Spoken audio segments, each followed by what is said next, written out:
Welcome back to part 2.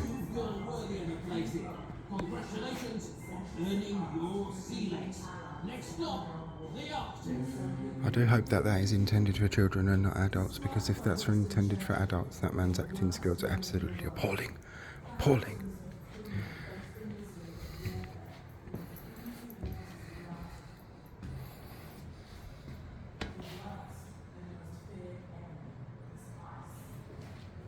This will make a very good photograph. Snap. Yes. John Wilson, seaman. John Wilson's father was Winston Churchill's personal doctor. Oh wow. Wilson joined the Royal Navy in 1941 to become an officer, but he first had to serve as an ordinary seaman in HMS Belfast to understand what being a sailor was really like. Life here in the capstan flat was different to anything he had ever experienced before. So this is what I mean about these places. You learn so much, not just about the ship itself, but most importantly, about the men of the ship and the women that played a role as well. Because like you see with those Chinese ladies that had to clean the ships in Hong Kong, and the English women that were known as ship scrubbers. My great-grandmother was a ship scrubber, cleaning ships at the docks, and they were tough as nails, they were, those ladies. And she was a lovely woman, my great-grandmother. Very, very tough. Oh, look, a punishment cell. How horrid. Strict discipline was vital in a ship like HMS Belfast. Men could be sent here to the cells for crimes like drunkenness and insubordination.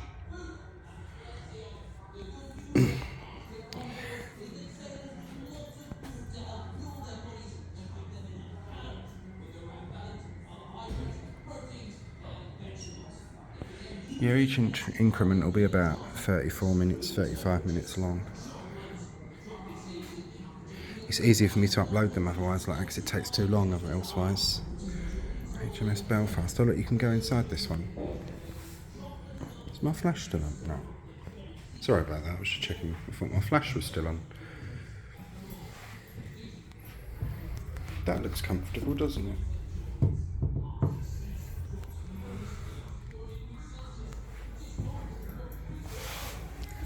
Locked up on HMS Belfast. I do hope I'm not going to be. Falling hazard. When you buy your ticket with this, you more or less sign a waiver that if you hurt yourself, it's up to you, because this place is a trip hazard of all trip hazards, basically. And I've done fairly well so far.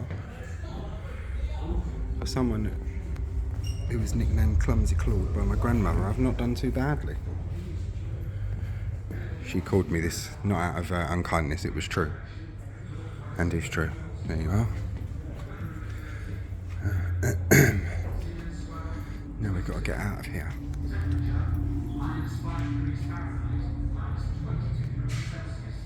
One of the blokes my granddad knew, sorry, Mark, was a ship's electrician. Very, very complicated job, that one. Don't forget your gloves as well. And your hands sticking to the rails. And take care of that.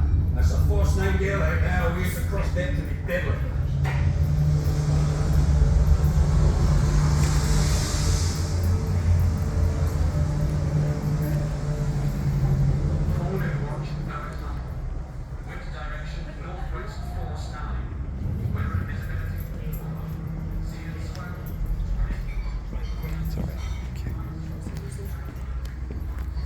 Right, we'll go down to the shell rooms now, which should be interesting.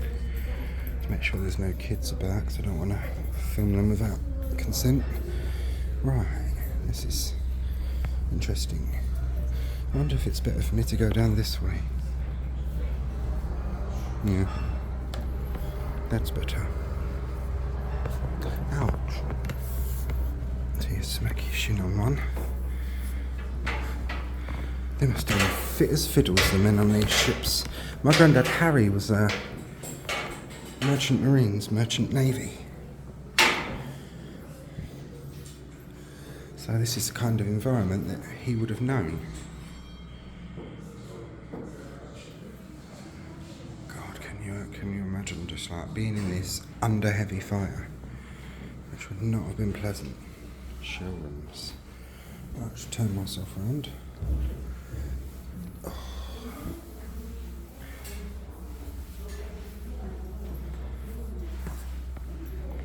Hope everyone's enjoying the tour so far. Am I caught? Bag got caught on something.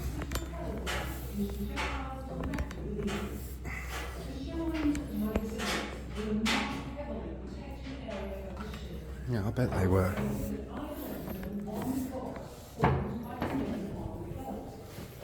Oh wow. How impressive. A heavily armoured deck up to 3 inches or 76 millimetres thick provided protection against aerial bombs, and the ends of the box were formed by transverse armoured bulkheads, 2.5 inches or 63 millimetres thick. Additional protection was provided by the cylindrical armoured barbettes, which supported the gun turrets. The shells and cordite charges were sent up to the gun house by mechanical hoists.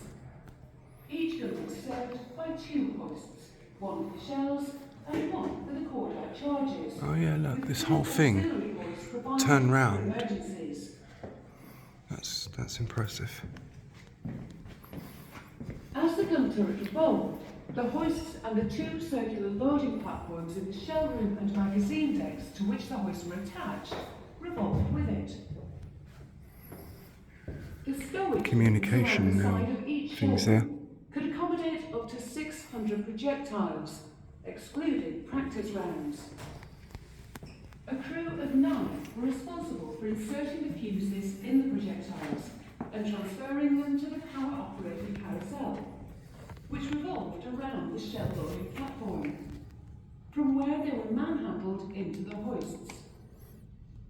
It's in A place. similar arrangement Pretty solid in existed place, in the but magazine, yeah, except why don't you see here, everything's too much, but you'd spin that round and that would get your connection going. storage bins by the steel balls Just of call the in magazine waterfowls, handling room, open this and valve. the vulnerable cordite charges were passed to the Yes, I loading do bins that, through sir. revolving, flash-tight scuffles.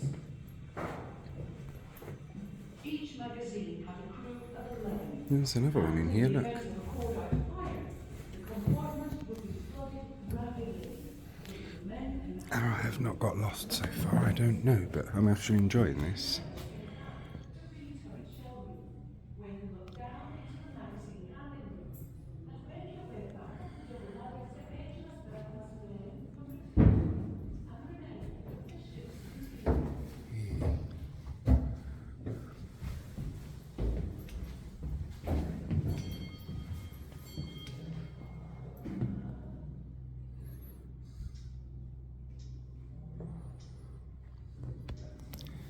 That's very impressive. Look at that.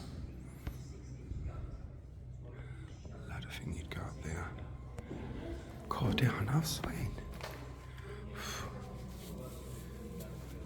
I put warm clothes on today, thinking it was going to be cold, and it's not.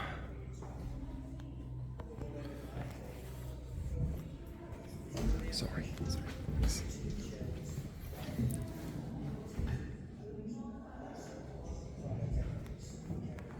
Can you go? Okay.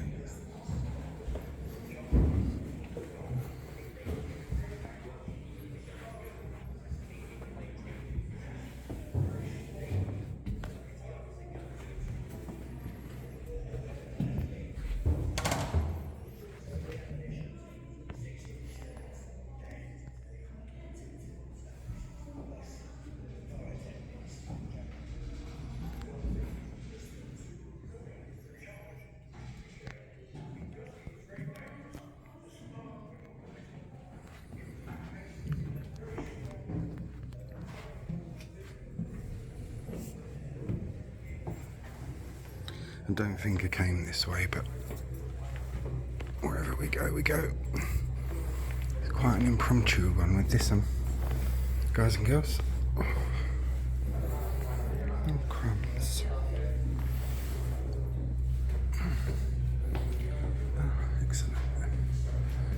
clothing store.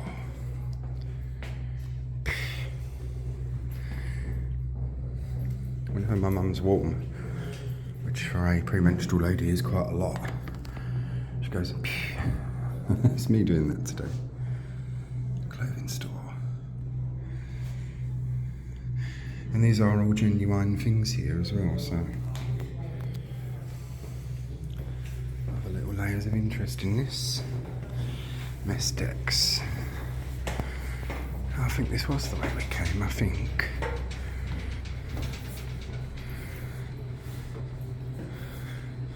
I don't know. We'll soon find out, won't we? Yes, I believe it may have been.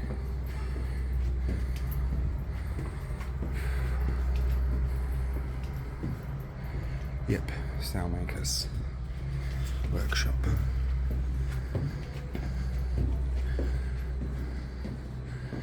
Easy to get lost in here. Very easy. I don't know if I did come this way because I don't remember this. Oh well. Revision issue room.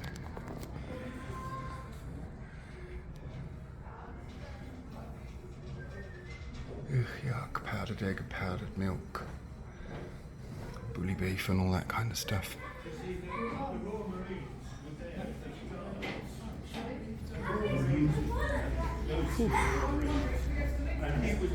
Look at all that wiring. Oh, Jesus, I'd maintaining that lot. I would not like that.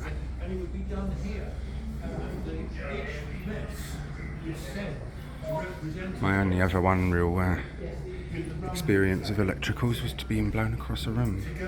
But that wasn't my fault. Some idiot had laid an electrical cable under the floor, under the carpet, cut a little channel out for it, so you never knew it was there. And when we eventually took the carpet up, I was cutting it with a standing knife, which was metal, and the next thing I knew, I woke up on the other side of the room. My mum's Chinese, which she was eating, was on the floor, and very upset. Lady Marion was thinking that she was going to have to be paying for a funeral. Thomas Brown. This is the Burma Road. Yeah, this is the one. That gentleman knows his history. I've now remembered the damage control markings. If we look to see which way do you want Oh, I wonder if that man served here. That sounds like he was on this ship, doesn't it? If that's so, that's absolutely amazing. He said, I now remember where the damage markings were. Wow. Who else is high on the urgency list? One male, Korean, head wound with brain matter exterior. Rest the wound. Prepare a dose of antibiotics and sedate him. I'll tend to him later. Sir, we've got a Surgical civilian area. casualty. Sick bay. Okay, bring her in. Wound to the left breast and hip with possible fragmentation of the anterior superior iliac spine. Okay, sedate her. Oh, an exterior fracture of the anterior iliac and realius finum. Oh, that sounds most unpleasant. New Robertson stretcher. Patients are lifted vertically through the hatches that ladders to safety. It is named after its inventor, who was a fleet surgeon in the Navy in 1914. Neil Robertson. We'll have to look out for a picture of him. I like things like that.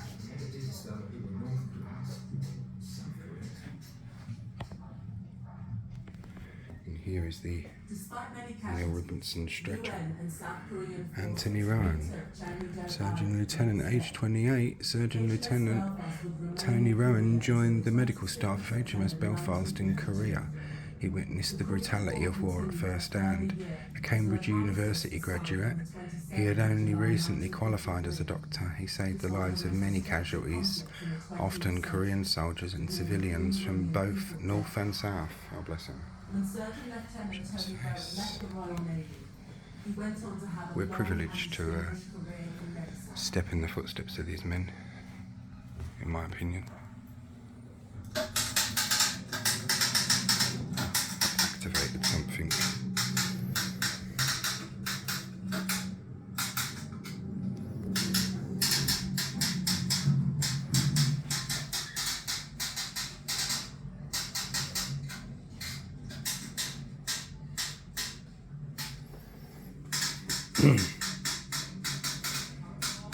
I'm now getting over the annoyance of all the busts now. 3 different churches I went to, and they was all busts. I was like, if I can't get onto HMS Belfast, I am going to be very, very peeved. Sorry.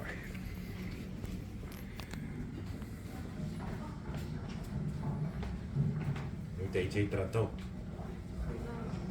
Uite, spitalul, mă, Ah, spitalul, bă. Uite X-ray, uite aici X-ray. Direct radiografie. Uite cu ce aparatul de radiografie. Didn't notice that. How are we feeling this morning?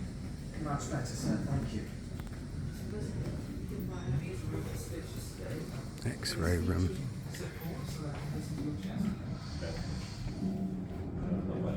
So it was pretty advanced, wasn't it? They're like floating cities, really. These places, aren't they?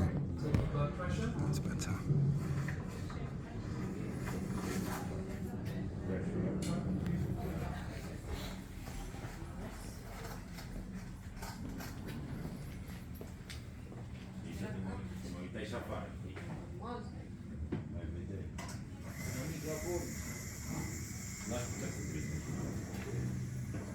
Bless him. Brings it home, doesn't it, all this? Ci può Your avere recovery acolo continues. I intre. hope that you'll be discharged within the next day or two. Examination. Thank you, sir. God, Jesus, they were brave. They were brave, weren't they?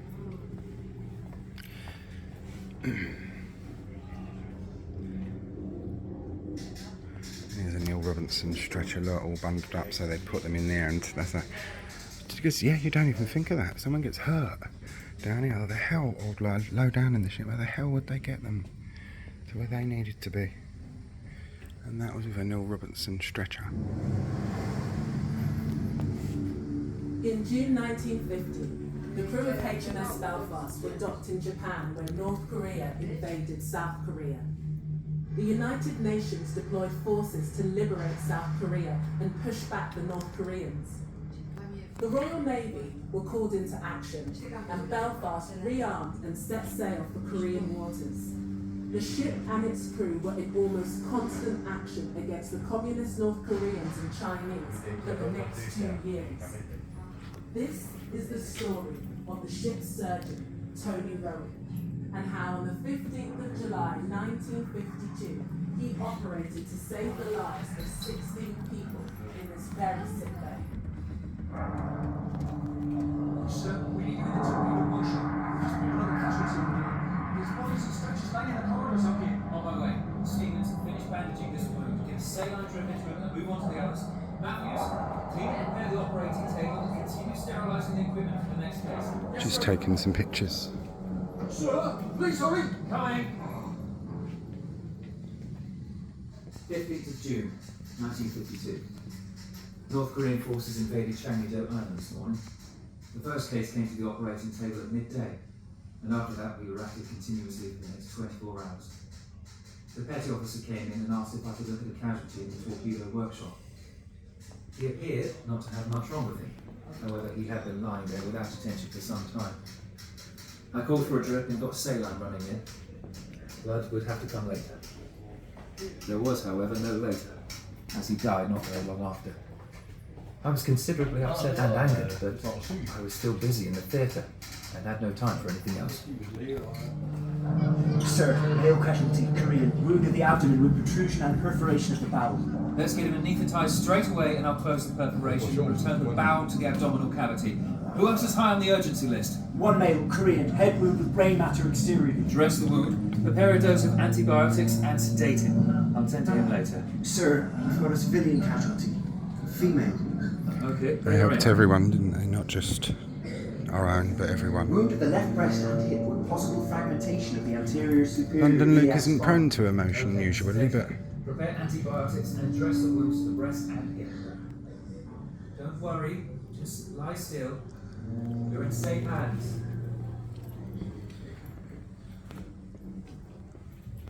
We dealt with 16 cases all told. Some of them serious indeed.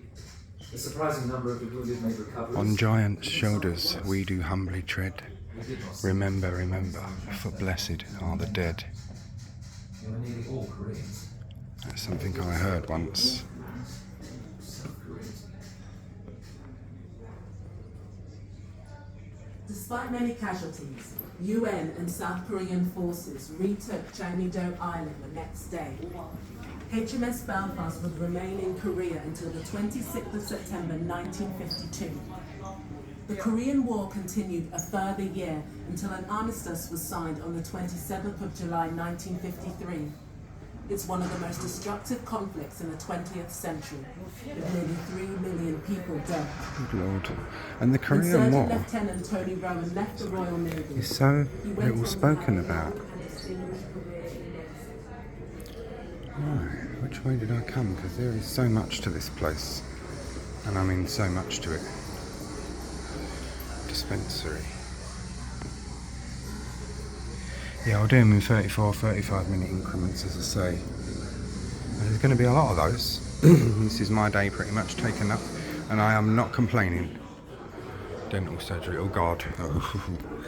London Luke had a very nasty situation with dentists.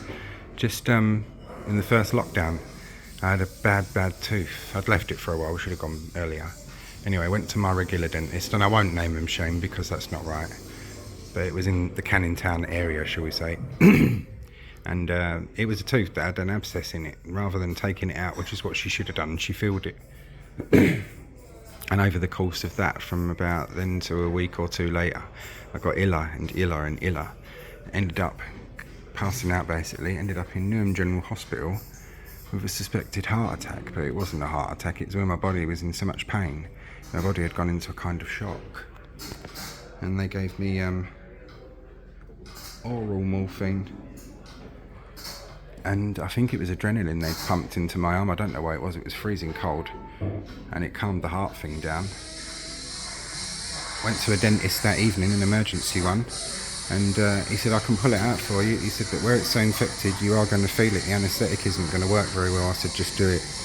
Yeah, put it this way, the scream wasn't, as the Canterville Ghost would say, if anyone who's seen the Canterville Ghost would have said, 'twas a most gratifying scream.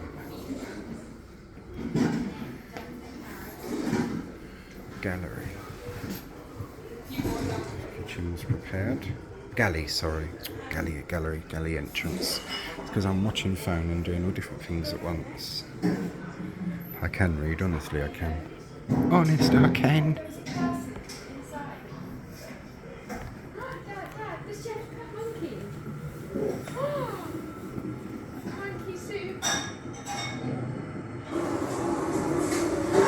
Monkey soup, that sounds appetising, doesn't it? Funny enough, my next door neighbour Linda, her dad was in Burma in the Second World War, and they had to eat monkeys and snakes. And it was the Gurkhas that basically kept them alive. My neighbour's dad had massive respect for the Gurkhas. And when they used to bring in his meal, they used to go to say what it was. No, don't tell me, just don't tell me what it is. He ended up with dysentery out there. And years later, when back in England, after the war, he had a relapse of it. And I know that Linda has said to me that I can mention her dad's name. His name was Stanley Theobald.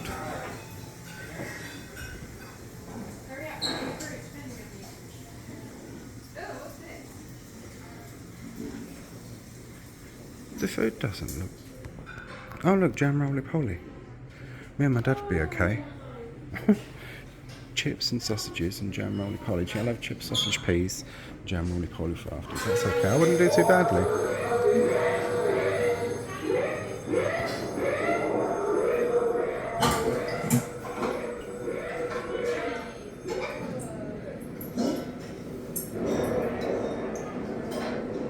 These are brilliant, these things. They are mostly for the kids, but I will show you.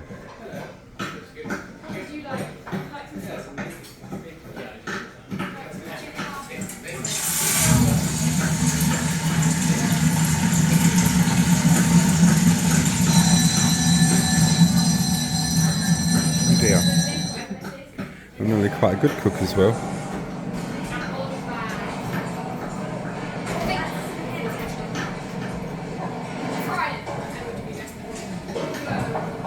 Oh, this is brilliant. I like this actual footage.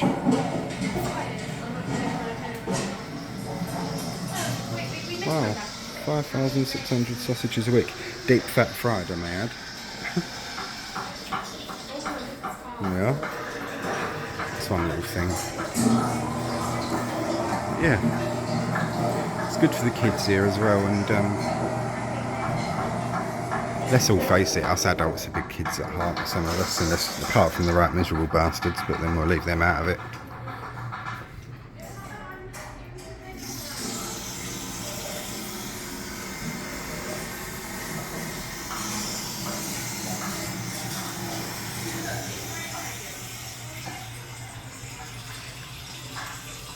Rumble's beef tea.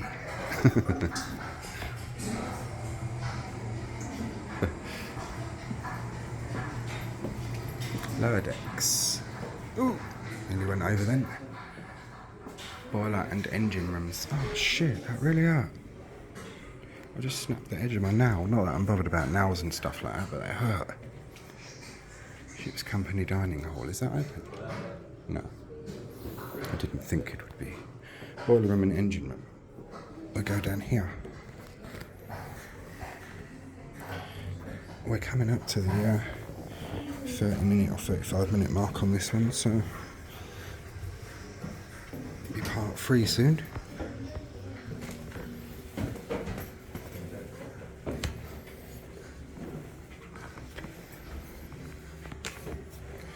I ain't pausing to go up and down the stairs and stuff, which I normally would inside buildings and whatnot, unless it's a really fabulous staircase, because what I'm doing, it gives you a little taster of the lives of the men on the ship, that they would have had to do every day, up and down these stairs. They were probably a lot less clumsier than I am, and if they were clumsy, they probably learned not to be rather quickly.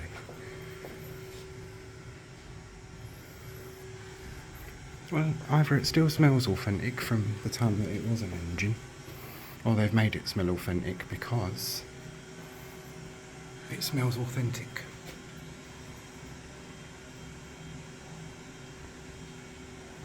Fred Dibner would be at home in this place because of the smell.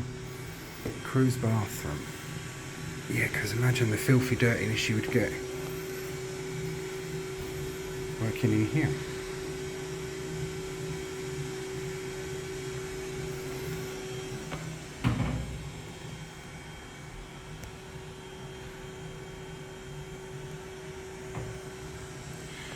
I mean, you could, apart from being like blown up and shit like that, you could live, if in peacetime, you could live quite comfortably on one of these, as long as you weren't seasick. And got to see some pretty amazing places, I should imagine. We're coming into the boiler room, where of course are boilers, believe it or not.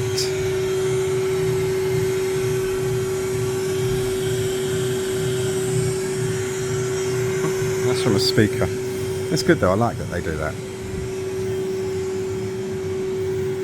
Makes things more interesting for people.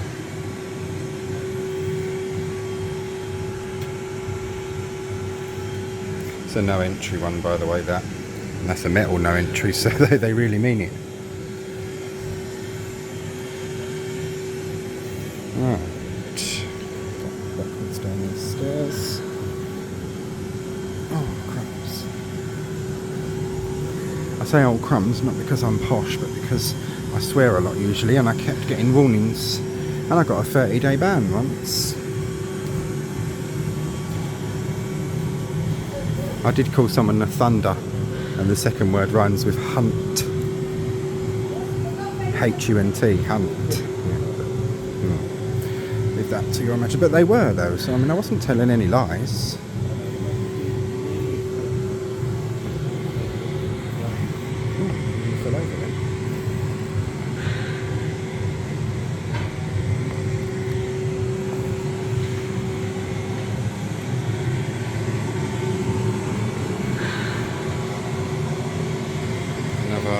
No entry. It's pretty authentic and original on here, I must say.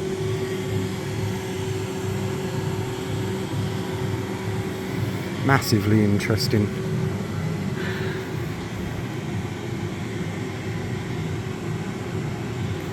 I'll give you another 5 minutes on this one and then we'll be starting a part 3, guys and girls. Hello, my name is You Andy feel very Curran, safe. and I'm the Conservation Manager for HMS Belfast. I used to serve in ship's boiler rooms, and I can assure you they're really noisy places. In a few seconds, you're going to get a quick taste of just how noisy it could be in here, though it still won't be as nearly as loud as it actually would have been at full power.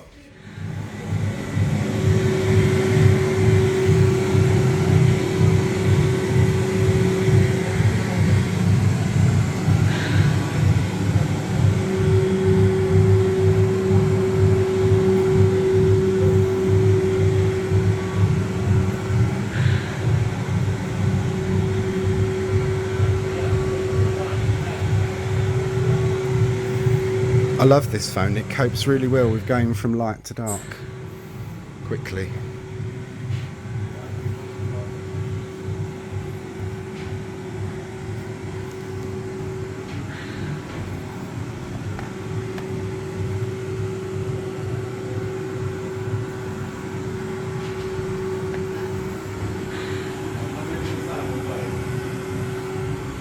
We've still got a downstairs bit of this to do yet as well, so which is down here. So we'll go and do that now.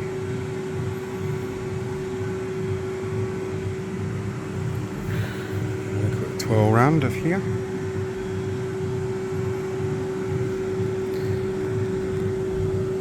Not only brave, that they must have been incredible engineers and craftsmen to keep a ship like this going and up and running. Oh shit. Oh, hang on, sorry, I'm going to have to pause it a minute. Oh, sorry about that, I've just smacked my knee up on one of these. And you know, one of them ones that makes you feel sick.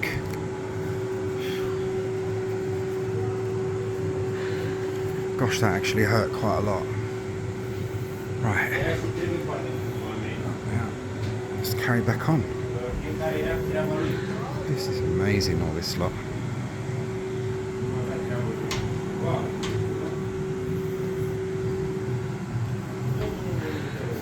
Auxiliary feed pump.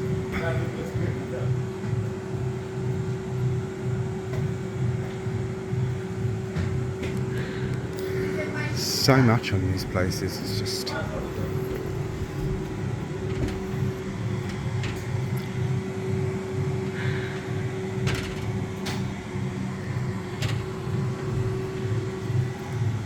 I can well understand why, if it was here when I was a kid, which I believe it may have been, my parents never ever brought me to anywhere like this because I was one of those kids. Yeah. Still kind of one of those adults, but there we are. The temptation to pull and press levers is... Porte Admiralty 3-drum boiler. Wow, look at that. That's lined with bricks. You wouldn't want to be in there, would you?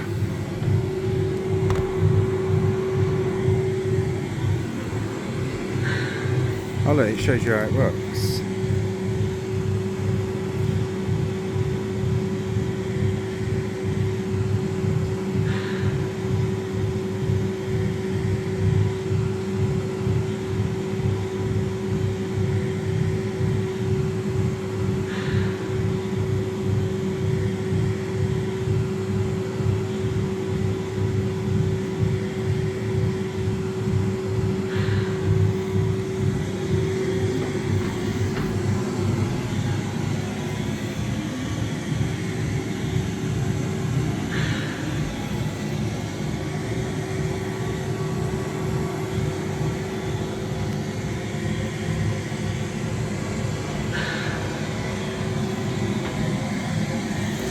The captain or whoever's on the main deck would pull their things, and this would tell these people down here what to do, whether to speed up, to stop.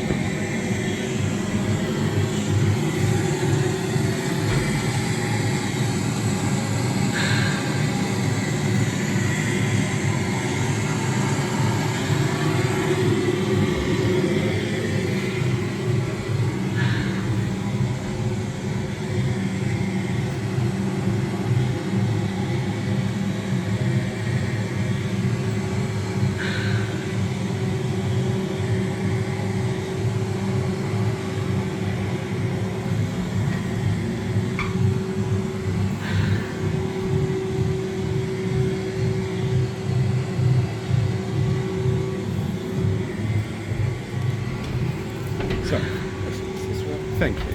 Thanks very much. You do video by any chance? I am. I don't know exactly how all these work. If you'd like me to explain it for you. Oh, yeah, if you wouldn't mind. Yeah, Sure. it's brilliant. Conservation manager for HMS Belfast. It's the serving ships boiler rooms. My name's Luke, by the way. Well, it's been nice meeting you. Pleased to meet you. I In a have few seconds, you'll massive get a interest in quick taste of engineering. just how So, noisy it could be in here, though it still when it won't be shuts as up, nearly as loud I'll as be it in. actually Okay. would be with a full boiler. It's fascinating, all this, isn't it?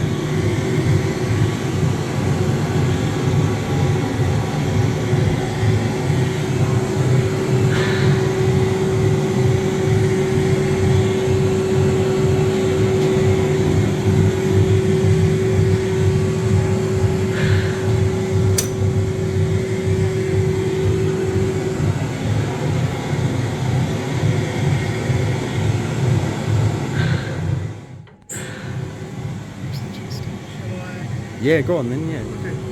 So tell me when it's recorded. Yeah, Now.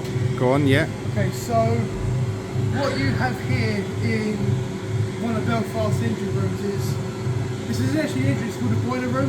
So on Belfast, you have a boiler room here, an engine room, and a boiler room and engine room. That way, one's hit, won't disable the whole power plant system. These are called Admiralty drum boilers. The reason why they're called drum boilers is drum at the top, drum at the bottom, and drum at the other side.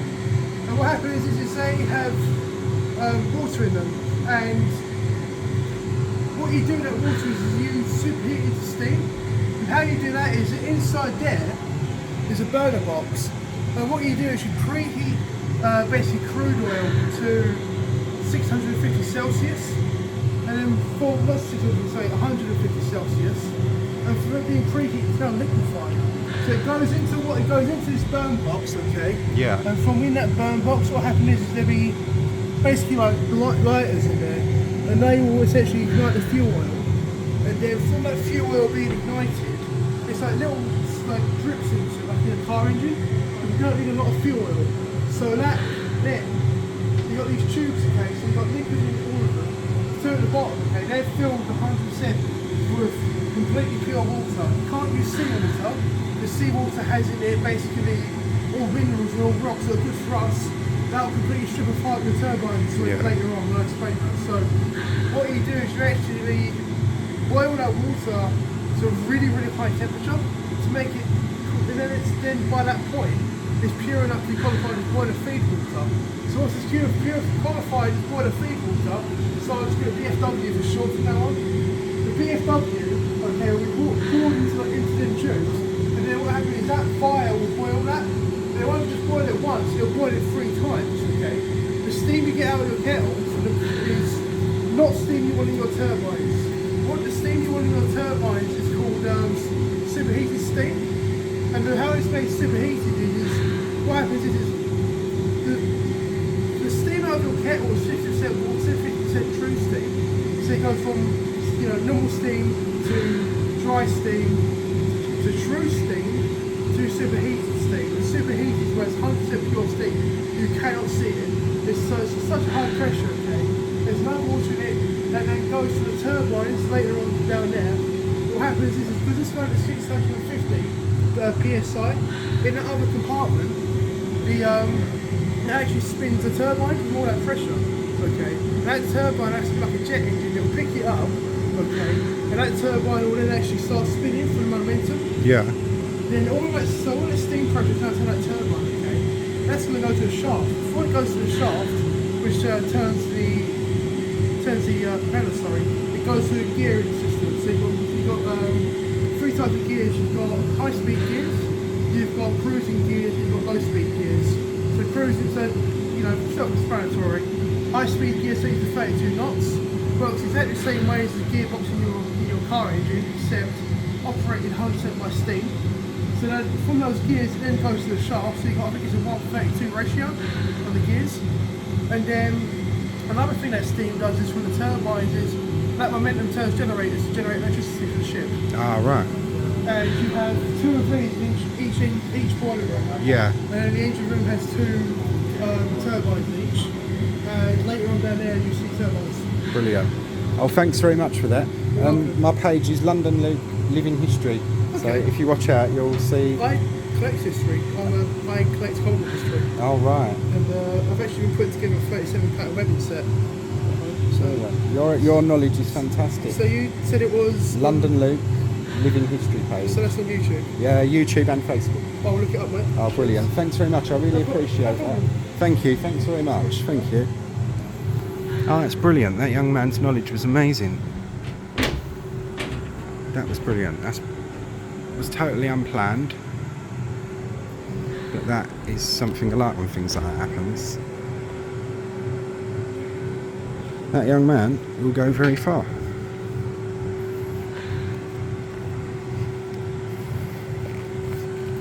And he doesn't work for this place. They need to employ him quick.